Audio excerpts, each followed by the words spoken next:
बिस्मिल्लाहिर्रहमानिर्रहीम। अस्सलामु अलैकुम। आप देख रहे हैं यूट्यूब चैनल आम सी बातें। अल्लामा साद हुसैन रिजवी का बड़ा चैलेंज रोक कर दिखाओ। इस वीडियो में हम इसी के मुतालिक बात करेंगे।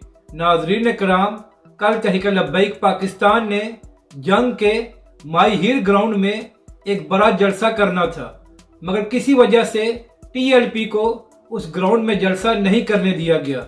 इसके बाद अल्लामा साद हुसैन रिजवी ने दूसरी जगह पर जलसा किया और वहां पर खिताब करते हुए तहरीक लब्बैक के सरबराह अल्लामा साद हुसैन रिजवी ने कहा कि आज तो मैं इंतखाबी जलसे के लिए जंग आया था और यही वजह है कि हमने दूसरी जगह पर जलसा कर लिया है, मगर किसी में इतनी हिम्मत नहीं है कि वो तहरीक लब्बैक पाकिस्तान को जंग में रोक सके कि वो माई हिल स्टेडियम में जलसा न करे।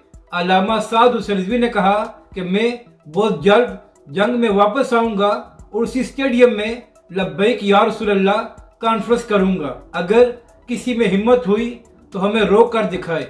तो नाजरीन कराम, अब बात करते हैं कि अल्लामा साद हुसैन रिजवी ने इमरान खान और शहबाज शरीफ के होश किस तरह ठिकाने लगाए हैं।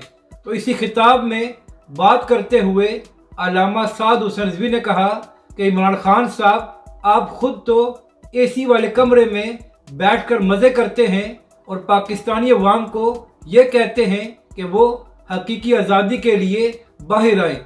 अल्लामा साहब ने कहा कि खान साहब, आज़ादी इस तरह नहीं मिलती, लीडर को आगे होना पड़ता है और अवाम उसके पीछे चलती है। पहले आप हिम्मत पैदा करें कि खुद बाहर आएं, फिर पाकिस्तानी अवाम को कहें कि वो भी सरकुन पर आएं। इसके बाद अल्लामा साद हुसैन रिजवी ने शहबाज शरीफ और मौजूदा हुकूमत को मुखातब करते हुए कहा कि आपके बस की बात नहीं है कि आप पाकिस्तान को चला सकें या पाकिस्तानी अवाम को रिलीफ दे सकें। अल्लामा साद हुसैन रिजवी ने कहा कि आपका एक ही काम है कि आप अपनी तिजोरियां भरें और अपने बिजनेस पूरी दुनिया में बढ़ाएं। पाकिस्तान तरक्की उसी वक्त करेगा जब दीन तख्त पर आएगा और उसी वक्त पाकिस्तानी अवाम को रिलीफ भी मिलेगी। अपनी राय का ज़रूर इजहार करें कि आपको ये वीडियो कैसी लगी और हमारे इस चैनल को भी सब्सक्राइब करें।